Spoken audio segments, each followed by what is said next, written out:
Hello guys.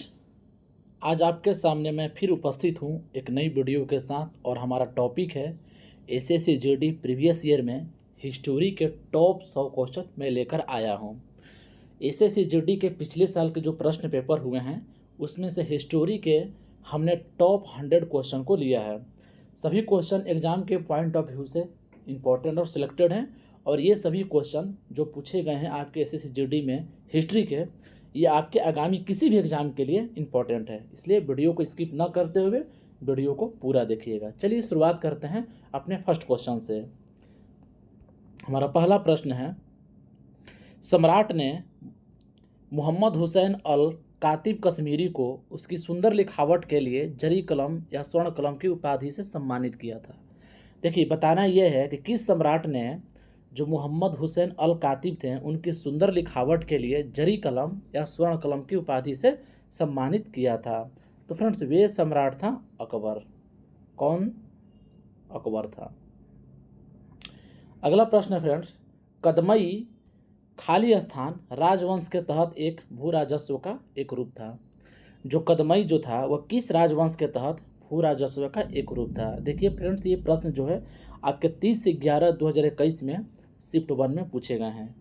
Friends, इस video में जितने भी प्रश्न हैं और जो जो शिफ्ट में पूछे गए हैं मैंने सभी को डेट वाइज सही दर्शाया हुआ है, इसलिए आप देख सकते हैं बिल्कुल सेम टू सेम प्रश्न हमने लिया है। देखिए फ्रेंड्स, इस प्रश्न का सही उत्तर होगा ए, चोल राजवंश के तहत भू राजस्व एक क्या था? स्वरूप था। अगला प्रश्न है हमारा कि रजिया पहली महिला मुस्लिम शासक भारत के किस तुर्क इतिहास शासक की बेटी थी? आपने पढ़ा होगा इतिहास में कि जो रजिया सुल्तान थी वो पहली महिला मुस्लिम शासक थी। आपसे ये पूछा जा रहा है वो किस इतिहास शासक की बेटी थी, किस तुर्क राजा की? सही उत्तर हो जाएगा शमसुद्दीन इल्तुतमिश। किसकी? इल्तुतमिश की बेटी थी। अगला प्रश्न है हमारा कि निम्नलिखित में से महाराजा धीराज की उपाधि धारण करने वाले प्रथम गुप्त सम्राट कौन थे? वेरी वेरी इंपॉर्टेंट प्रश्न है फ्रेंड्स। देखिए, प्रथम गुप्त सम्राट जो थे चंद्रगुप्त प्रथम, जिन्होंने महाराजा धीराज की उपाधि को धारण किया। अगला सवाल है हमारा, बोध गया एक महत्वपूर्ण बौद्ध तीर्थ स्थल क्यों है? कहने का मतलब यह है कि जो बोध गया है वो किस लिए बौद्ध तीर्थ स्थल के रूप में विख्यात है? सही उत्तर होगा आपका ऑप्शन बी, क्योंकि देखिए यहाँ भगवान बुद्ध को, गौतम बुद्ध को ज्ञान की प्राप्ति हुई थी, तभी से बोध गया एक महत्वपूर्ण तीर्थस्थल बन गया है। चलिए अगला सवाल है कि निम्नलिखित में कौन सी पुस्तक बाणभट्ट द्वारा लिखित है? वेरी वेरी इंपॉर्टेंट प्रश्न है और ये क्वेश्चन हमें सभी एग्जामों को देखने को मिल ही जाते हैं। सही उत्तर हो जाएगा हर्षचरितम। हर्षचरितम पुस्तक का लेखक कौन है? बाणभट्ट है। अगला सवाल है हमारा कि तंजावुर का राजराजेश्वर मंदिर निम्न में से किस देवता को समर्पित है? सही उत्तर होगा भगवान राम। देखिए, तंजावुर का जो राजराजेश्वर मंदिर है वो भगवान राम नहीं होगा फ्रेंड्स, भगवान शिव होगा। भगवान शिव को समर्पित है। सही उत्तर हो जाएगा ऑप्शन बी। अगला सवाल है कि मुगल सम्राट बाबर के बारे में निम्नलिखित में कौन सा कथन गलत है? आपसे ये बताना है, इसमें कोई एक ऐसा वाक्य है, ऐसा ऑप्शन है जो गलत है, बाकी सभी सही है। तो देखिए, सही उत्तर होगा ऑप्शन एक, जब यह सिंहासन पर बैठा तो उसकी उम्र 18 वर्ष थी। फ्रेंड्स, ये क्वेश्चन जो है ये आपके ऑप्शन गलत हैं, बाकी 3 ऑप्शन सही है। उस समय जो फरगाना के राज सिंहासन पर विजय प्राप्त किया था इसने 1494 में विजय प्राप्त किया था और पहला गुप्त मुगल सम्राट था। अगला प्रश्न है कि बनारस के इनमें से किस राजा को 1781 में मारिन हेस्टिंग्स द्वारा गिरफ्तार किया गया था? वेरी वेरी इंपॉर्टेंट प्रश्न है। देखिए, आप प्रश्न का लेवल देखिए फ्रेंड्स, ये ज़्यादा हार्ड भी नहीं है, ज़्यादा इजी भी नहीं है, ये मॉडरेट लेवल का है और इतने इंपॉर्टेंट प्रश्न ये हैं सब कि आपके आगामी किसी भी एग्जाम में, चाहे बिहार पुलिस की तैयारी कर रहे हों, एसएससी के एग्ज़ाम दे रहे हों, दरोगा की तैयारी कर रहे हों, सभी एग्जामों में क्वेश्चन पूछा जा सकता है। देखिए, इस प्रश्न का सही उत्तर होगा चैत सिंह। चैत सिंह को 1781 में मारिन हेस्टिंग्स ने गिरफ्तार किया था। अगला सवाल है, कुतुब मीनार के 5वें तल का निर्माण निम्न में से किसके शासनकाल के दौरान किया गया था? देखिए कुतुब मीनार के 5वें तल का जो निर्माण है वो फिरोज शाह के शासनकाल में किया गया था। अगला सवाल है कि 1865 में निम्नलिखित में से किसे बॉम्बे का पहला नगर आयुक्त नियुक्त किया गया? वेरी वेरी इंपॉर्टेंट प्रश्न है। तो देखिए बॉम्बे का पहला नगर आयुक्त जो है वो नियुक्त किए गए थे आपके आर्थर कॉफोर्ड। आर्थर कॉफोर्ड को बॉम्बे का पहला नगर आयुक्त नियुक्त किया गया था। अगला सवाल है हमारा 1857 तक भारत के मुगल सम्राटों का लगभग 200 वर्षों तक निवास स्थान रह चुका था। आपको ये बताना है कि वो कौन सा जगह था जो मुगल सम्राटों ने 200 वर्षों तक निवास किया था। सही उत्तर होगा लाल किला। देखिए लाल किला में जितने मुगल सम्राट थे ये लगभग 200 वर्षों तक निवास किए थे। अगला सवाल है कि निम्नलिखित में से किसने अवध को अशांत क्षेत्र घोषित करने में महत्वपूर्ण भूमिका निभाई जिससे इसे ब्रिटिश नियंत्रण में लाना आवश्यक हो गया था? देख सकते हैं आप कि क्वेश्चन को कितना घुमाकर पूछा गया है, इसलिए फ्रेंड्स एक भी क्वेश्चन मत छोड़िए, पूरे वीडियो को पूरा अंत तक देखिए और हो सके तो आप कोई भी एग्जाम देने जाए तो इस वीडियो को 3 से 4 बार देख कर जाएं। सही उत्तर होगा आपका लॉर्ड डलहौजी। देखिए लॉर्ड डलहौजी ने अवध को अशांत क्षेत्र घोषित करने में महत्वपूर्ण भूमिका निभाई थी। अगला प्रश्न है हमारा राजा टोडरमल निम्नलिखित में से किस मुगल सम्राट के शासनकाल के दौरान राजस्व मंत्री थे? आप सभी को पता होगा, बहुत इजी क्वेश्चन है और बहुत इंपॉर्टेंट भी है। देखिए जो टोडरमल थे वे आपके किस राजा के शासनकाल के थे? तो अकबर के। चलिए अगला प्रश्न है कि मीर जाफर को किस वर्ष पुनः बंगाल के नवाब के रूप में प्रतिष्ठित किया गया था? वेरी वेरी इंपॉर्टेंट प्रश्न है। तो देखिए मीर जाफर को 1763 से 64 ईस्वी में बंगाल के नवाब के रूप में प्रतिष्ठित किया गया। अगला सवाल निम्नलिखित में कौन इब्राहिम लोदी को पराजित करने के बाद पहला मुगल सम्राट बना? सही उत्तर होगा बाबर।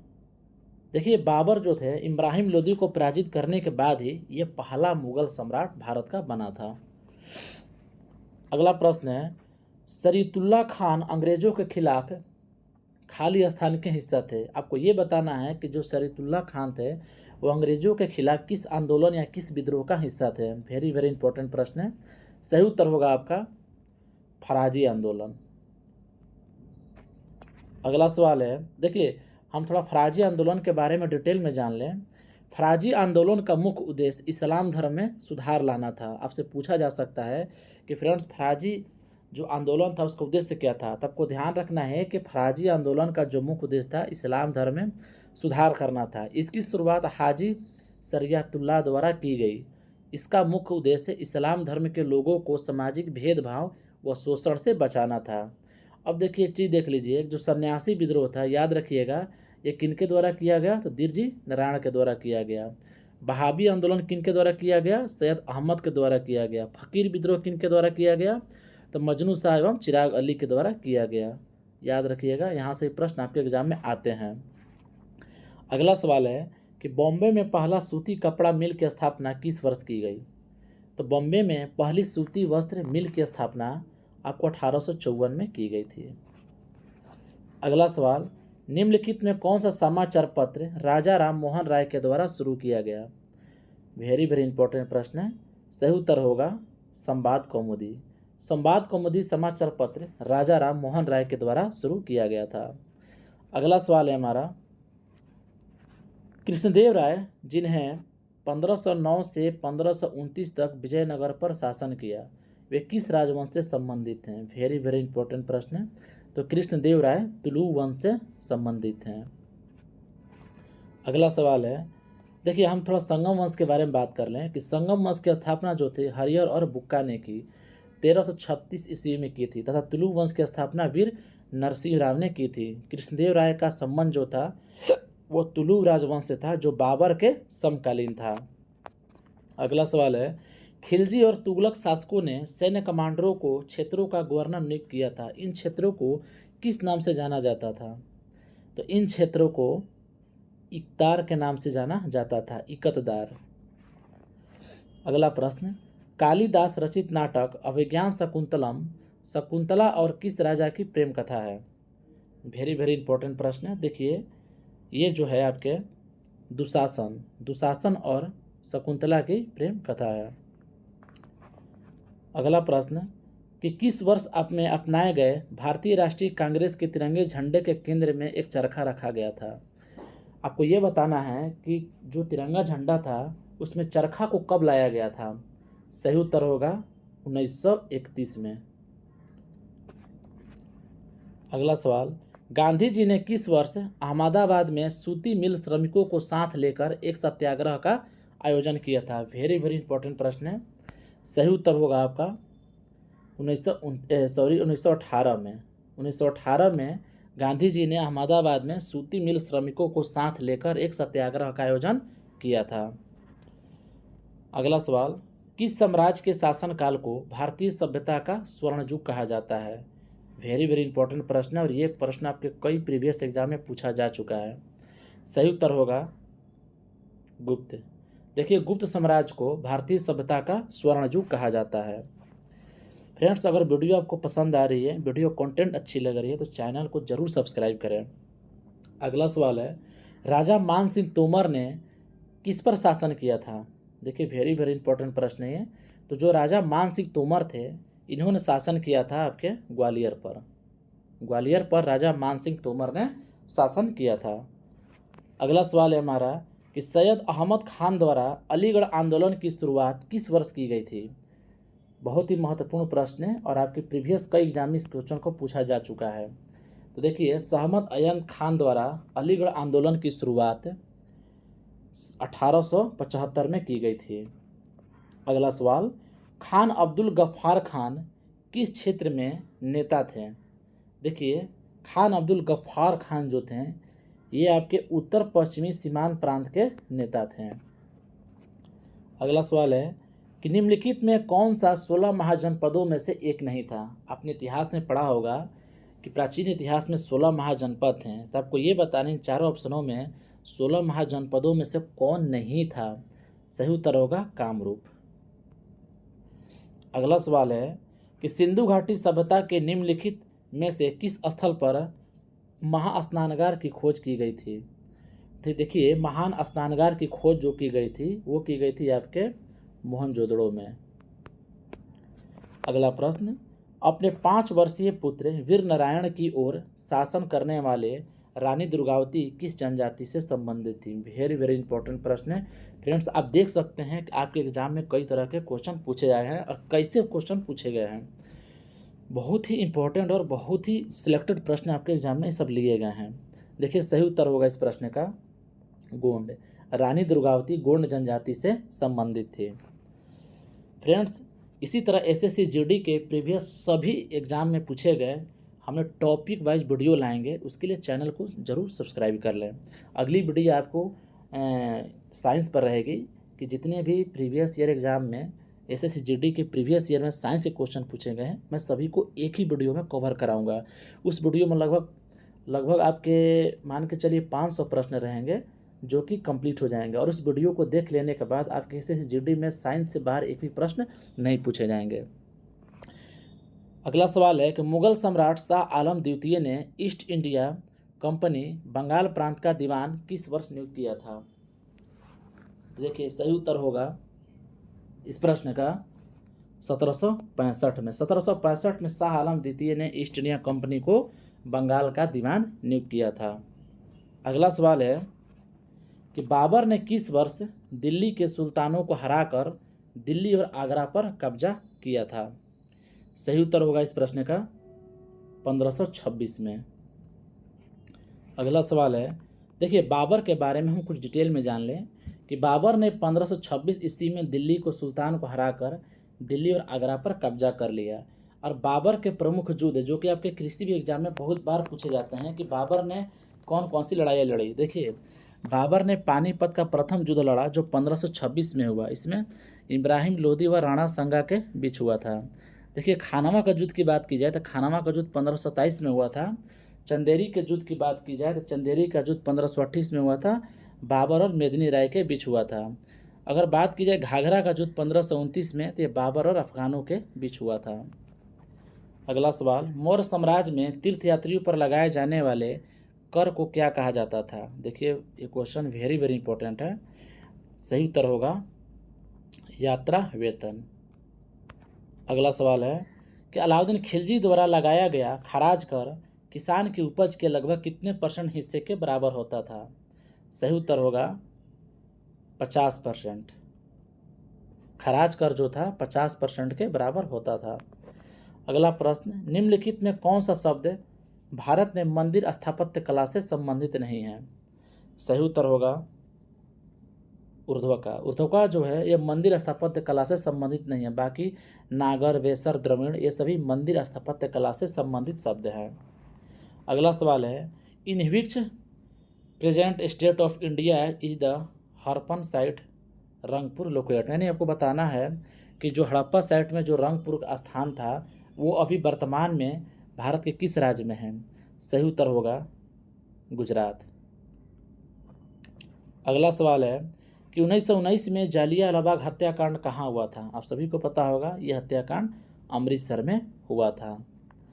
अगला सवाल है कि हौज सुल्तानी एक बड़ा जलाशय था जिसका निर्माण दिल्ली के बाहर किसके द्वारा कराया गया? वेरी वेरी इंपॉर्टेंट प्रश्न है।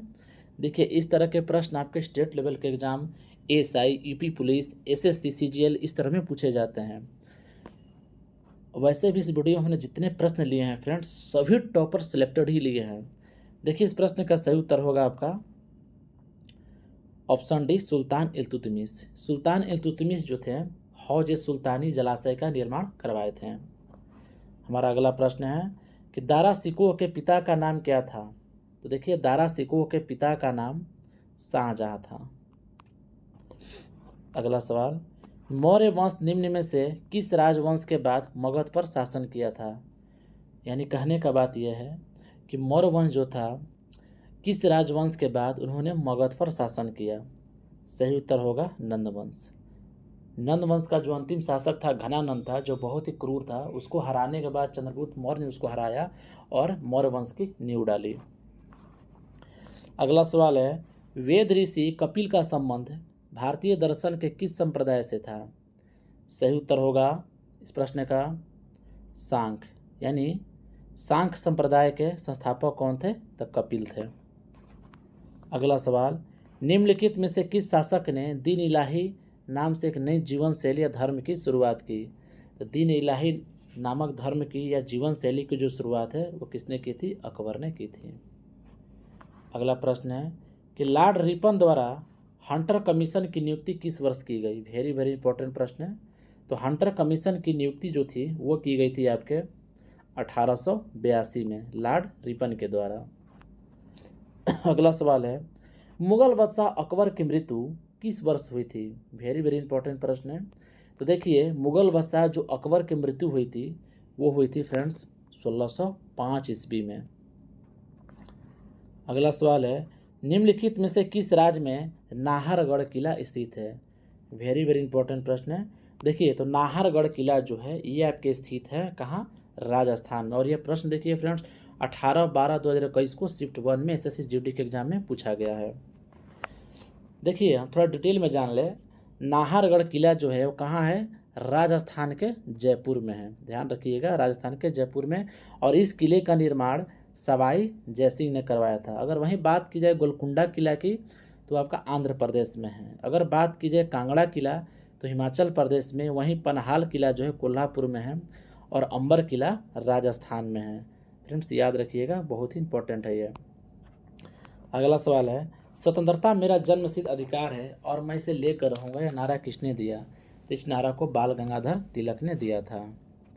अगला प्रश्न, निम्नलिखित में से कौन सी पुस्तक जो है मेगास्थनी द्वारा लिखित है?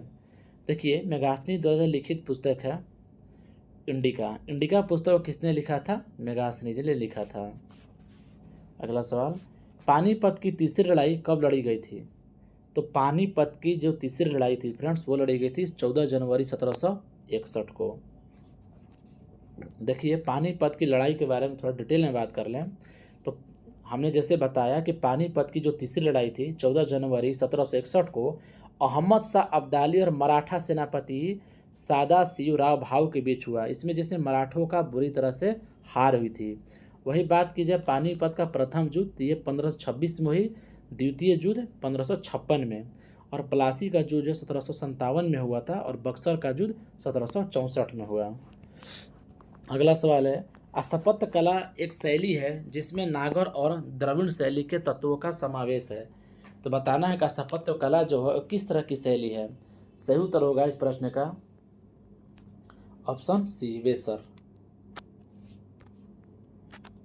अगला प्रश्न है कि दिल्ली में लाल किले का निर्माण जो है किसने करवाया था। ये क्वेश्चन आपको हर एग्जाम में पूछा जाता है फ्रेंड्स। तो देखिए, दिल्ली में जो लाल किला था, लाल किले का निर्माण आपके शाहजहां ने करवाया था।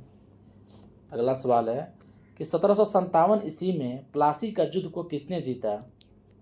तो प्लासी के युद्ध को जीता था आपके, सही उत्तर हो जाएगा, ब्रिटिश ईस्ट इंडिया कंपनी ने।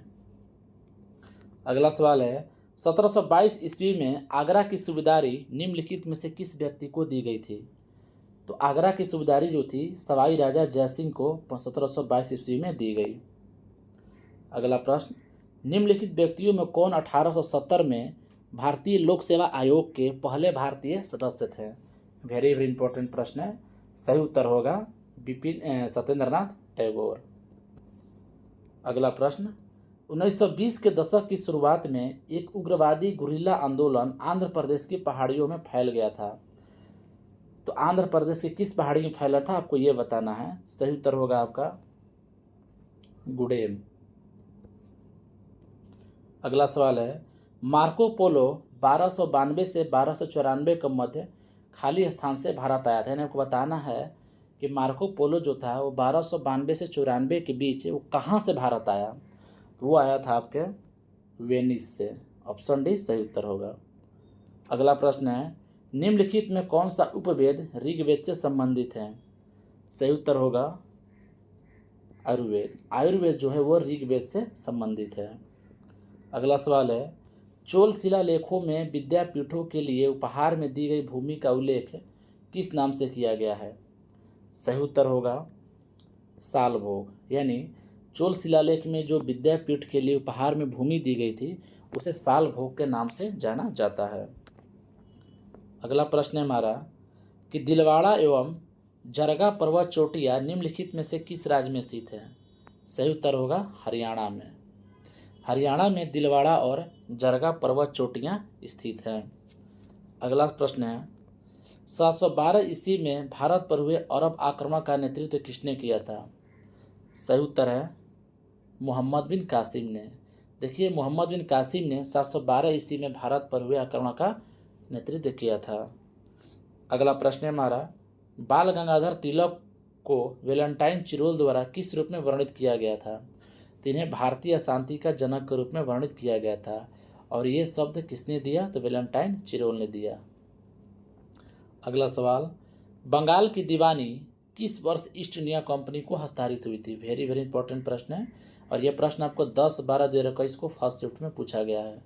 सही उत्तर होगा इस प्रश्न का 1765 में। 1765 में बंगाल की दीवानी ब्रिटिश ईस्ट इंडिया कंपनी को हस्तांतरित हुई थी। अगला प्रश्न, महात्मा गांधी ने 12 मार्च 1930 को नमक आंदोलन की शुरुआत कहाँ से की थी। तो नमक आंदोलन की शुरुआत साबरमती से हुई थी। अगला सवाल है, निम्नलिखित में से किसने हैदराबाद की चार मीनार का निर्माण करवाया था। तो हैदराबाद में स्थित चार मीनार का जो निर्माण है वो करवाया था मोहम्मद कुली कुतुब शाह ने। अगला प्रश्न है कि वेटी शासकों द्वारा चौबरन श्रम के रूप में एकत्रित किया गया था। देखिए, सही उत्तर हो जाएगा इस प्रश्न का चोल। अगला सवाल, निम्नलिखित में से किस लड़ाई में ईस्ट इंडिया कंपनी ने अवध, सॉरी फ्रेंड्स यहाँ अवध होगा, ईस्ट इंडिया कंपनी ने अवध पर कब्जा कर लिया। सही उत्तर होगा इस प्रश्न का प्लासी की लड़ाई में। अगला सवाल है, अपने महानिर्वाण से पहले बुद्ध ने अंतिम उपदेश कहाँ दिया था। तो बुद्ध ने अंतिम उपदेश वैशाली में दिया था। अगला प्रश्न, भारत ब्रिटिश शासन के दौरान निम्नलिखित में से किसने रैयतवाड़ी व्यवस्था की शुरुआत की। देखिए फ्रेंड्स, रैयतवाड़ी व्यवस्था का जो ये क्वेश्चन है, रैयतवाड़ी, महालवाड़ी, ये सब जितने भी प्रश्न हैं ये आपका रेलवे के प्रीवियस ग्रुप डी के एग्जाम में कई बार पूछा गया, कई शिफ्टों में पूछा गया। और यहाँ देखिए SSCGD में पूछा गया 14/11/2021 को। इसलिए ये प्रश्न बहुत ही इंपॉर्टेंट है। देखिए सही उत्तर होगा इस प्रश्न का captain Alexander read. Captain Alexander read जो थे वो रैयतवाड़ी व्यवस्था की शुरुआत किए थे। अगला सवाल, मोहनजोदड़ो से मिले महास्नानगार की परत को क्या चढ़ाकर जलरोधी बनाया गया था? वेरी वेरी इंपॉर्टेंट प्रश्न है। देख लीजिए प्रश्न कितनी गहराई से पूछा जा रहा है। सही उत्तर होगा इस प्रश्न का प्राकृतिक चारकोल। प्राकृतिक चारकोल से मोहनजोदड़ो के स्नानगार को जलरोधी बनाया गया था। अगला प्रश्न है कि अकबर के दरबार में नवरत्नों में शामिल महेश दास किस नाम से लोकप्रिय थे? तो ये बीरबल नाम से लोकप्रिय थे। अगला सवाल है कि बाबर ने किस युद्ध पद्धति की शुरुआत की जिसमें सेना को विभिन्न डिवीजनों में विभाजित कर दिया जाता था ताकि दुश्मन को हर तरफ से घेरा जा सके? सही उत्तर होगा इस प्रश्न का तुलुंगमा। बहुत ही शानदार प्रश्न है यह। अगला सवाल, मुगल सम्राज्ञी नूरजहां द्वारा उसके पिता की याद में बनाया गया इत्माद उद दौला का मकबरा किस राज्य में है? तो ये मकबरा आपके है आगरा में। अगला प्रश्न, राजा आम्भी कहाँ के शासक थे? तो राजा आम्भी ये शासक थे आपके तक्षशिला के। अगला सवाल है, सूफी उस्ताद अपनी सभाओं को अपनी खानकाहों में आयोजित करते थे जिन्हें क्या कहा जाता था? तो उन्हें कहा जाता था धर्मशालाएं। सही उत्तर ऑप्शन बी। अगला सवाल कि अलाउद्दीन खिलजी ने अपने सैनिकों के लिए एक नए सैनिक नगर का निर्माण कराया जिसका नाम क्या था? तो उस सैनिक नगर का नाम सीरी था। ऑप्शन डी सही उत्तर होगा। अगला सवाल से पहले थोड़ा डिटेल में जान लें अलाउद्दीन खिलजी के बारे में। तो देखिए अलाउद्दीन खिलजी ने अपने सैनिकों के लिए एक नए सैनिक नगर सीरी का निर्माण कराया। सीरी किला दिल्ली में स्थित है जिसके निर्माण का उद्देश्य मंगलों के आक्रमण से रक्षा करना था। अलाउद्दीन खिलजी ने घोड़ा दागने और सैनिकों का हुलिया लिखने की प्रथा की शुरुआत की। आपसे क्वेश्चन ये भी पूछा जा सकता है कि सैनिकों की हुलिया लिखने की प्रथा की शुरुआत किसने की थी? ध्यान रखना है आपको, अलाउद्दीन खिलजी ने। अगला सवाल, लाला लाजपत राय खाली स्थान के एक सक्रिय सदस्य थे।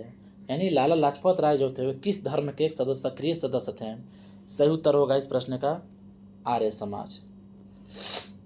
अगला सवाल है कि दारा सिकोह अंततः उत्तराधिकार के युद्ध सामूगढ़ की लड़ाई में किससे हार गया था? तो दारा सिकोह जो था यह हार गया था औरंगजेब से। अगला प्रश्न है, हड़प्पा स्थलों पर निम्नलिखित में से मिली वस्तुओं में कौन सी वस्तुओं को इंजीनियर आज के पाकिस्तान के पंजाब में पहली रेलवे लाइनों का निर्माण करने के लिए लिए गए थे? सही उत्तर होगा ईंट।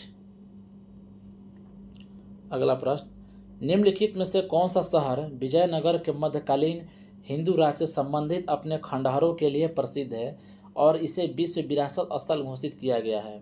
सही उत्तर हो जाएगा हम्पी। हम्पी को विश्व विरासत स्थल घोषित किया गया है। अगला सवाल है, जैन धर्म के 24वें और अंतिम तीर्थकर वर्धमान महावीर का जन्म 6वीं शताब्दी ईस्वी पूर्व में कहाँ हुआ था? तो इनका जन्म हुआ था बिहार में। अगला सवाल, सोवियत संघ किस वर्ष टूटा था? तो जो सोवियत संघ है ये टूटा था आपके 1880 में। ऑप्शन ए सही उत्तर हो जाएगा। अगला प्रश्न है, बास्तीन जेल पर जनता के हमले ने कौन सी घटना को जन्म दिया? वेरी वेरी इंपॉर्टेंट प्रश्न है। तो बास्तीन जेल पर जनता के हमले ने किस घटना को जन्म दिया? सही उत्तर होगा फ्रांस की क्रांति को जन्म दिया था। अगला प्रश्न है, किसे लाइट ऑफ एशिया या एशिया की ज्योति के रूप में जाना जाता है? तो ये तो भगवान बुद्ध को जाना जाता है। अगला प्रश्न है हमारा, निम्नलिखित में कौन से स्थल पर 1920 में भारतीय राष्ट्रीय कांग्रेस की बैठक हुई थी? तो 1920 में भारतीय राष्ट्रीय कांग्रेस की बैठक कहाँ हुई थी? नागपुर में हुई थी, जिसे नागपुर अधिवेशन के नाम से जाना जाता है। नागपुर में 1920 में भारतीय राष्ट्रीय कांग्रेस की बैठक हुई जिसकी अध्यक्षता लाला लाजपत राय ने की थी। इस अधिवेशन में कांग्रेस के संविधान में परिवर्तन किया गया था। अगला सवाल है, श्रीलंका में गृह युद्ध कब हुआ? वेरी वेरी इंपॉर्टेंट प्रश्न है। तो श्रीलंका में गृह युद्ध 2009 में हुआ था। अगला प्रश्न, जीन जैकुस रूसो एक प्रसिद्ध क्या थे? तो जीन जैकस रूसो एक प्रसिद्ध चिंतक थे। अगला सवाल है, अगस्त 1858 में ब्रिटिश संसद ने एक अधिनियम पारित किया जिसने कंपनी के शासन को समाप्त कर दिया। इसे कौन सा अधिनियम या एक्ट कहा गया? इसे कहा गया भारत सरकार अधिनियम 1935। अगला प्रश्न है, बनारस हिंदू विश्वविद्यालय की स्थापना किसने की? तो बनारस हिंदू विश्वविद्यालय, जिसे शॉर्टकट में BHU भी जाना जाता है, इसकी स्थापना पंडित मदन मोहन मालवीय ने की थी।